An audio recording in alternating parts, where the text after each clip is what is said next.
Il est placé sous contrôle judiciaire, mais avec une seule contrainte, c'est de ne pas entrer en contact avec la victime présumée. Concrètement, il peut donc continuer à exercer son métier, il peut continuer à s'entraîner avec le Paris Saint-Germain, il n'a aucune interdiction de sortie du territoire, donc rien n'interdit le PSG de faire appel à lui mercredi prochain contre le Bayern. Bruno.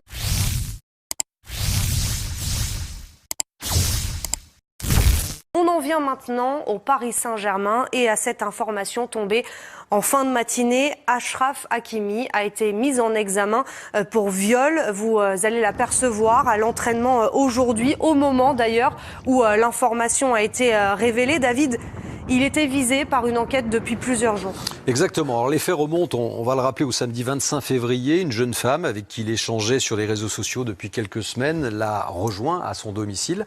Elle invoque ensuite un viol et est allée rapporter les faits au commissariat le lendemain sans porter plainte.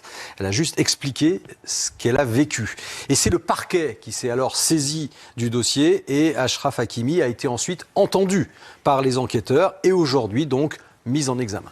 Et son avocate, d'ailleurs, a pris la parole. Oui, alors il y a un communiqué, effectivement, de son avocate, vous allez le voir, qui est assez précis. On va retenir essentiellement 3 points. D'abord, elle dément les accusations. Achraf Hakimi a fermement démenti les accusations portées contre lui. L'accusation ne repose que sur des propos.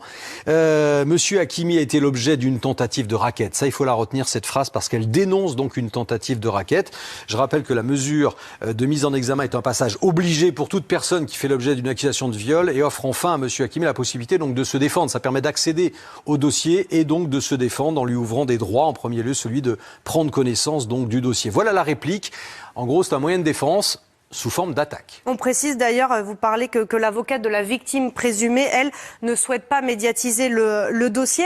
Alors concrètement, ça veut dire quoi, David, cette mise en examen d'Achraf Hakimi? Alors, il est placé sous contrôle judiciaire, mais avec une seule contrainte, c'est de ne pas entrer en contact avec la victime présumée. Concrètement, il peut donc continuer à exercer son métier, il peut continuer à s'entraîner avec le Paris Saint-Germain, il n'a aucune interdiction de sortie du territoire, donc rien n'interdit le PSG de faire appel à lui mercredi prochain contre le Bayern. Bruno, une instruction est en cours. Comment un club gère cette situation? On précise que le PSG n'a pas fait de déclaration aujourd'hui. Comment un entraîneur gère, comment Christophe Galtier va, selon vous, gérer cette situation? Il y a 2 aspects. D'abord, il y a la loi. David vient nous le préciser. Il a le droit de s'entraîner, il a le droit de jouer, il a le droit d'aller jouer éventuellement même à l'étranger. Donc, il y a cet aspect à prendre en compte. Donc, bien entendu, respecter la loi. Et ensuite, c'est voir avec le joueur. Est-ce qu'il est en capacité? Parce qu'on sait que l'état d'esprit, dans quelles conditions, il se trouve pour jouer. C'est sûr que si légalement il a le droit, mais qu'il est abattu parce que ça l'a miné, ça sert à rien. Donc il faut qu'il discute avec lui, bien entendu, pour voir dans quel état d'esprit il est.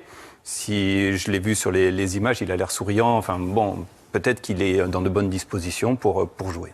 Achraf Hakimi n'est pas dans le groupe pour le match du Paris Saint-Germain demain soir face à Nantes. Ce sera à suivre d'ailleurs à 21h sur Canal+ Sport 360. Mais le défenseur du PSG est absent à cause d'une blessure musculaire. Il pourrait être de retour d'ailleurs face au Bayern mercredi prochain. Pour les infogroupes, Verratti est suspendu, Renato Sanchez et Neymar donc est forfait.